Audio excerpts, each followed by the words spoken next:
in Genesis 1, God said, let us make man in our image after our likeness. So he's talking to someone who he's going to involve in creating, and that's not angels, because angels don't create. So who's he talking to, Josh? No, it's not true, because involving hold on a second. Involving them in creation does not mean that they're actually going to create themselves. You want to bet?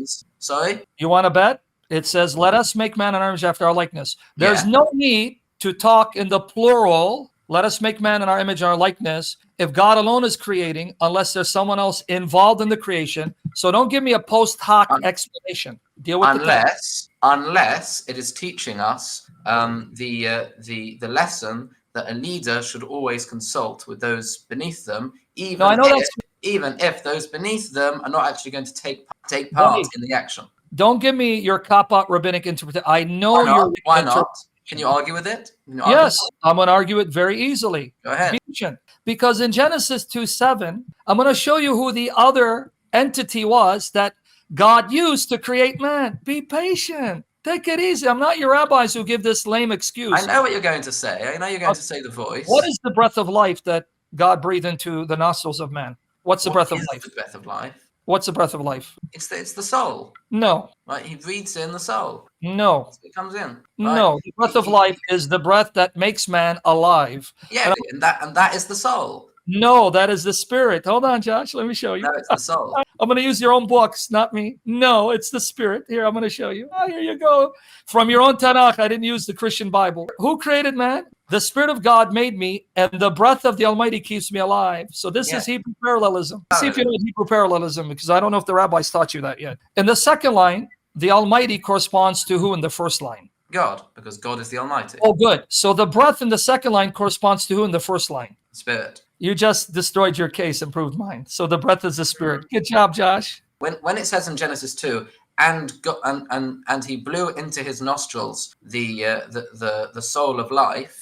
It doesn't say soul, dude. Stop saying soul. It says breath. Neshama means soul. No, that word there wasn't. We're not talking about neshama. We're talking about the breath of life. Here. That's not what it says. Vayipach ba'apov nishmayim. Okay, hold on. And he blew, ba'apov in his nostrils. Life. What is neshama lexically? The neshama is the soul. Wait. Read the lexicon. Hold on. I don't. Yeah, the lexicon says breath, spirit, and soul. And also puff, wind, anger, vital breath, divine inspiration, intellectual, and animal. And then here in Deuteronomy 20:16, what's the word here?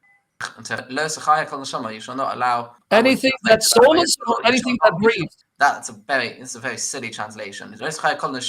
Translated anything that what? Anything that has a soul. You shall not you shall not let live any soul. That's what it. That's the literal translation. It's a silly translation, right? Okay, hold on. Yeah, it is a silly translation. Okay, take it easy, bro.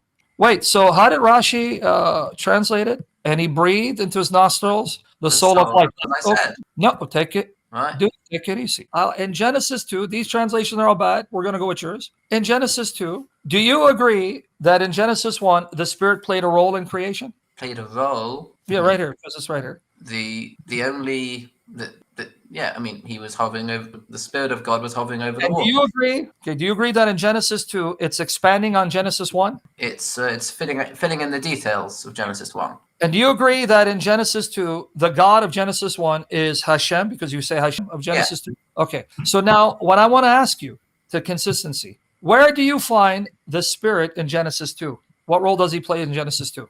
He's not mentioned. I didn't ask. Just like you believe Genesis is an expansion of Genesis 1, and therefore it's filling out the details, can you show me where the Spirit is mentioned and the specific role he plays in the creation of man? Because Job 33:4 says, the Spirit God had made me. But according to you, that's not Genesis 1:26. So don't do the tap dance, because when God said, let us make man, that wasn't the Spirit, and the breath is not the Spirit. So where did Job 33:4 get that the Spirit of God made man? Where do you find that in Genesis 1 and 2? Because it's hearkening back to Genesis 1 and 2. I want you and Rashi to bail yourself out of this one. So people understand what I'm saying. Let me show you the verse again. Unless you're saying Job made it up. Okay.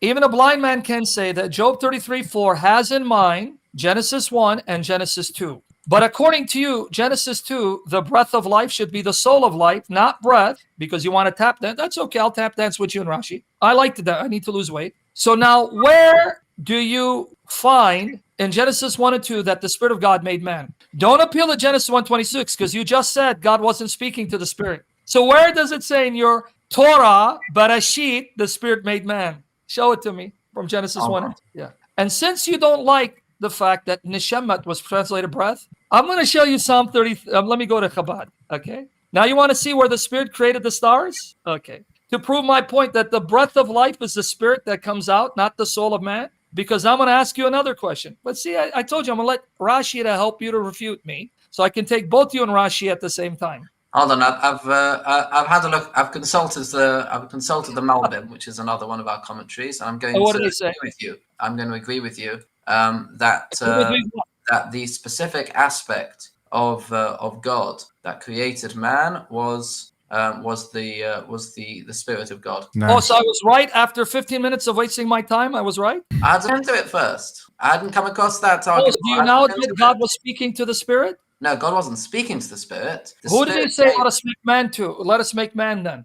You're not going to find that in any of our commentaries that God spoke to the Spirit. I know I'm not going to find it in your commentaries because you're at it. Okay, all right, okay. Well, guys, after 20 minutes to waste my time, he said I was right about the Spirit create. Okay. Now, my friend, who made the host of heaven? What's the word breath? Don't tell me it's neshemet, because I know what it is, but I want you to tell me what is it. Right there, it's ruach. Say it again. Ruach. And the ruach came out of what?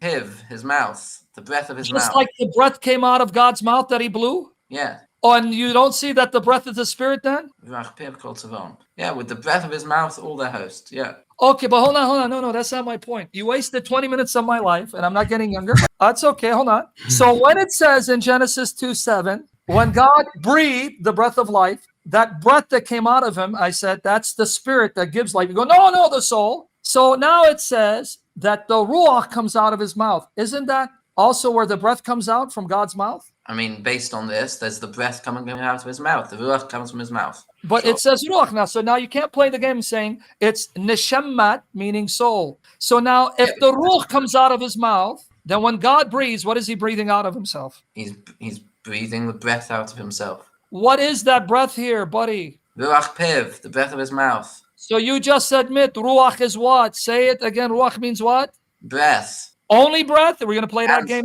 It means both. Oh, so you just now helped me prove that what God breathes out of his mouth is the very ruach and spirit. So why'd you waste 20 minutes of my time when you now agreed with me? Well, because I haven't come across this argument before. That's why. Oh, okay.